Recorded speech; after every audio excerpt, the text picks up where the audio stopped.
आज आम बहुत दिन पर सिटी बाहर को बुलवा जाइलु। तो हाय सांग मैंने नमस्कार, जय जगन्नाथ। आज सकाल उठिकी मो नित्यकर्म सारिकी एक्सरसाइज करने आरंभ करती। सेमती भी मुझे बहुत दिन पर करुली। आउ एत दिन पर जहाँ किटा करने निजपाई टाइम पाइली। तान योगासन भी कली। यहाँ भी करवा मत बहुत ही पसंद। मु बहुत करे कपालभाति, देन सर्वांगासन, शीर्षासन आउ पर्वतासन। यही तीन टाक मु प्राय करे। मो छोट बड़ भी करे, किंतु बाहागर पर इतना टाइम हो नाला। देन करिटा किंतु प्रेगनेंसी आउे करने को समय हुए। तो भावुली निजक किटा समय देवी आउ निजर जत्न नेबी। तो आगक यहाँ करने जारी रखी बोली आशा कर किसी समय पर मुझे चाह पीली। ता भितर मु उपमाटा को बनई देती। खाली पेटर तो जावाक भल लगे से बाहर को। एमती भी मो पेट भी टे गैस हो जाए। तो आ भितर मो पुओ को भी टे खुई देती। पुओ तार खाई देता। ता भितर उपमाटा ये हो जाता। तापर मो पुओ को गाधुआ पाधुआ करई भी। आउ निजक भी रेडी करई देती। मो मोर चुटी तेल लगे नी केबेठू तेल भी लगे देती। देन टे कुंडई देती।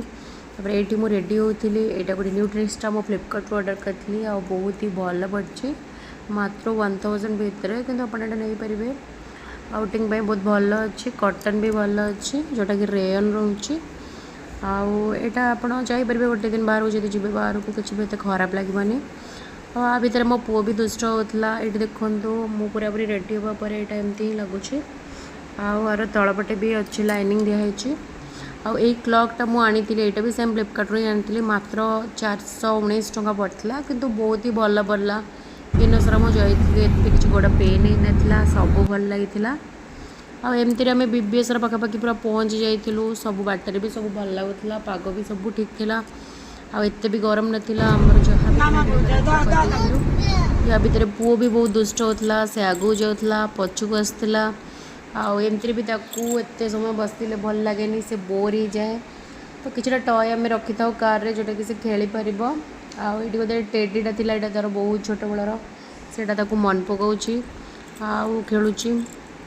देन कहला ना आम जाइलु बीबीएस पाखापाखि पहुँच जाइलु। जो दरकार था बापा को सर्विसिंग दबार था गाड़ी। तो आम देलु गाड़ी छाड़ी आम पलैलु। आठी राजमहल टी आम छड़ाईलु आमर सब कम सर। किंतु ये पूरा पूरी कलाहांडिया मेघ आसी आठ कलाहांडिया मेघ एत जोर से आसाला। पूरा आम तो डर लगी। मु तो पूरा पूरी डरी जाइली केमी आम घर को जीवु। आ गाड़ी जो देचु से पुणी आणबू केमी। तो यहाँ भाबा भी मोर टेंशन बढ़ी जाता। आउ बीबीएस रु आम गाँव तो बहुत दूर थाए। एमती भी बहुत समय लगे। आम रही कौटी केमी मो पुओ को धरिकी मु पूरा चिंतार थी। किंतु जहाँ 2 घंटा 3 घंटा वेट कलापर फाइनाली आमको आम गाड़ी मिलगला। आम भी जावाई पूरा पूरी रेडी हो गलुनी। तो एबे किंतु देखुचु वर्षा एत हेवी थिला जे पूरा माड़ होता। तो एमती थिला हमर दिनटी पूरा दिन सारा भल थिला। किंतु फेरला बेलू बहुत वर्षा माड़ खाई आमको आसिया पड़ता। जहाँ पहुँची गलु खुशी खुशी टाइम।